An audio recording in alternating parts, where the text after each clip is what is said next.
ચેરતના 4 રસ્તા પર પડેલા ભૂવામાં બોલેરો પિકઅપ ગાડી ખાબકી। વડોદરા મહાનગરપાલિકા તંત્ર લોકોને સારા રસ્તા, શુદ્ધ પાણીની સુવિધા આપવા સહિતના તમામ મુદ્દે નિષ્ફળ નીવડ્યું છે।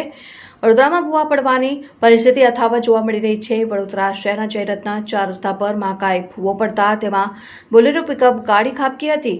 બોલેરો પિકઅપ ગાડીમાંથી સામાન કાઢવામાં આવી રહ્યો હતો તે જ દરમિયાન અચાનક ગાડી પાછળના ભાગેથી ખાડામાં ગરકાવ થઈ ગઈ હતી। ગાડીને બહાર કાઢવા ક્રેનની મદદ લેવી પડી હતી। આ ઘટના બાદ તાત્કાલિક સ્થાનિક લોકો દોડી આવ્યા। તંત્રના પાપે લોકો હાલાકી ભોગવી રહ્યા છે।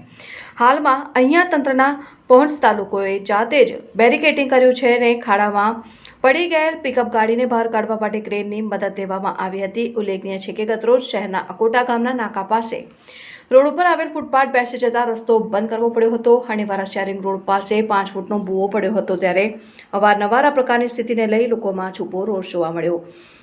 બીજી તરફ શહેરના વાડી મહાદેવ તળાવ પાસે પણ એક ભૂવો નિર્માણ થવા પામ્યું છે અને હાલ તેને કોર્ડન કરવામાં આવ્યું, પરંતુ રાત્રિ દરમિયાન ભૂવો અકસ્માતને આમંત્રણ આપી રહ્યો છે ત્યારે સ્થાનિક લોકોએ વહેલી તકે સમારકામ કરવાની માંગણી કરી